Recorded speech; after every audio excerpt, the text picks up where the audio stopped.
नमस्कार दोस्तों। आज मेरे हाथ में आपको ये बेर दिखाई दे रहा होगा।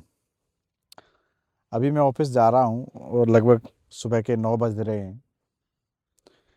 मैं आप लोगों से एक चीज़ पूछना चाहता हूँ कि आजकल ईओ और आरओ जो भर्ती होती है, उसके बारे में जो ढेर सारी सूचनाएँ या ढेर सारा जो हाइप बनाया हुआ है, और मैं जहाँ पे भी जाता हूँ मुझसे लोग पूछते हैं या मेरे जो भी चैनल पे कमेंट्स करते हैं, सर ईओ आरओ की भर्ती कब आएगी? तो कभी आपने इस बेर को देखा है? ये रास्ते से ही मैंने तोड़ा है। आपको मेरा बैकग्राउंड भी दिखाई दे रहा होगा कि मैं बैकग्राउंड में कहाँ खड़ा हूँ, मैं रास्ते में ही खड़ा हूँ।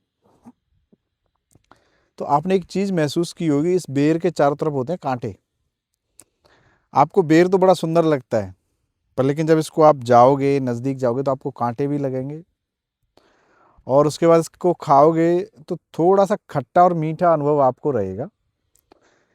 तो ये बात आप इस बात ध्यान रख लीजिए कि आपको जब भी किसी परीक्षा की तैयारी करनी है ना, तो उसकी रियलिटी को ज़रूर चेक कर लीजिए। कहीं ऐसा तो नहीं है कि आप जो मार्केटिंग की जा रही है उसके शिकार तो नहीं बन रहे हैं आप? मार्केट में दिखाया जा रहा है, मैं जहाँ पे भी देखता हूँ, हर कोई व्यक्ति बस ये बोलता है एक परीक्षा और आपका काम सेट। देखो, वृक्ष लगाना, बीज का रोपण करना और उसके बाद उस चीज़ का उगाना और उसके बाद उसकी छाया का लाभ लेना, इतनी यदि यदि आप में समझ है तब तो आप समझदार व्यक्ति हैं। और अन्यथा मैं आपको समझता हूँ कि आप सिर्फ एक भीड़ का तंत्र हैं। आप एक भेड़ के समान है, जो आगे वाली भीड़ चलती है उसके पीछे पीछे आप चलते हो। क्या आपने जाना है कि ईओ और आरओ की जो वैकेंसी आने के बाद उसकी कितनी वैकेंसी आती है? 100 के समथिंग आएगी, मान लेते हैं। क्या आप टॉप 100 आरएएस में आ पाए? नहीं आ पाए ना। तो आरएएस की जब भर्ती आती है वो लगभग 800, 900, 1000 के आसपास की आती, तो कम से कम कोई पोस्ट आपको मिल जाती है। दूसरी बात, जिस अनावश्यक चीज को आप समझ के इस मैदान में कूदना चाहते हैं, क्या आपका व्यक्तित्व उस जैसा है? कुछ लोगों को एक छोटी सी चुभन हो जाए ना तो उनको पूरे दिन दर्द होता है, और कुछ लोगों को इन बेर तोड़ने में कितने भी कांटे से हाथ छिल जाए तब भी कोई दर्द नहीं होता है। तो ये व्यक्तित्व होता है, और आपका क्या व्यक्तित्व, आपका क्या माइंडसेट, आप अपनी ज़िंदगी में क्या जीना चाहते हैं, उस तरीके का जीना आपको पसंद है तो आप उस परीक्षा की तरफ जाइए। अब आप लोग मुझसे कहेंगे आप क्यों बकवास कर रहे हो सकता है आपके लिए बकवास होगी, पर लेकिन मैं इस प्लेटफॉर्म के माध्यम से आपको ये बताना चाहता हूँ, उस परीक्षा के बाद उस सेवा का नेचर समझिए आप। क्या आप पॉलिटिकल प्रेशर्स को झेल पाएंगे? क्या सोसाइटी को आप एक दिन में चेंज करने वाले हैं? मैं तो नहीं कह रहा आप लोगों से कि आदर्शात्मक स्थितियों में मैं बात करता ही नहीं। मुझे तो जो व्यवहारिक बातें हैं, क्यों देखो, मुझे यदि आदर्शात्मक स्थितियाँ होती ना, दिखानी होती ना, तो मैं आपको एक बढ़िया स्टूडियो से ये वीडियो शूट कर रहा होता। मैं आपको रियलिटी बता रहा हूँ। मेरे पीछे कांटे दिख रहे हैं ना आपको? तो ये दुनिया जहान एक दिन में बदलने वाला नहीं है, और न ही आपकी मानसिक भावनाएं बदलने वाली हैं, न ही आपका व्यक्तित्व बदलने वाला है।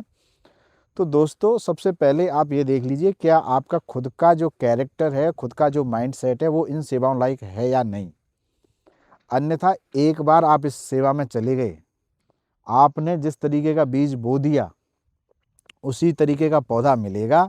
उसके बाद चाहे आप खट्टे आम खाओ चाहे मीठे आम खाओ, ये आपके हाथ में है। नंबर एक बात।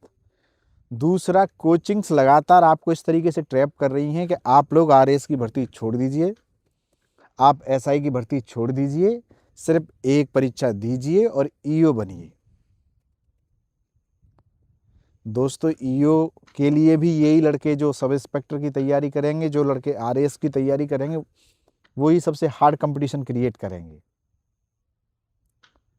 तो अपनी तैयारी को सजग रहिए, सतर्क रहिए, अपने चरित्र को और अपने मानसिकता को पहचानिए। क्या आपके व्यक्तित्व को ये सब चीज़ें सूट करती हैं? तभी जा कर के आप ईओ आरओ में जाइए। अन्यथा मार्केट में लोगों ने इस तरीके से, अभी मैं कल परसों ये वीडियो बनाता भी नहीं, एक बहुत बढ़िया किसी व्यक्ति ने ऐसा वीडियो बना के डाल रखा था, तो मुझे ऐसे लगा शायद वैकेंसी आ गई है। हर युवा को क्यों मूर्ख बनाया जा रहा है कि वैकेंसी आ गई है, आ जाएगी, नोटिफिकेशन आ जाएगा तो आप कर लेना।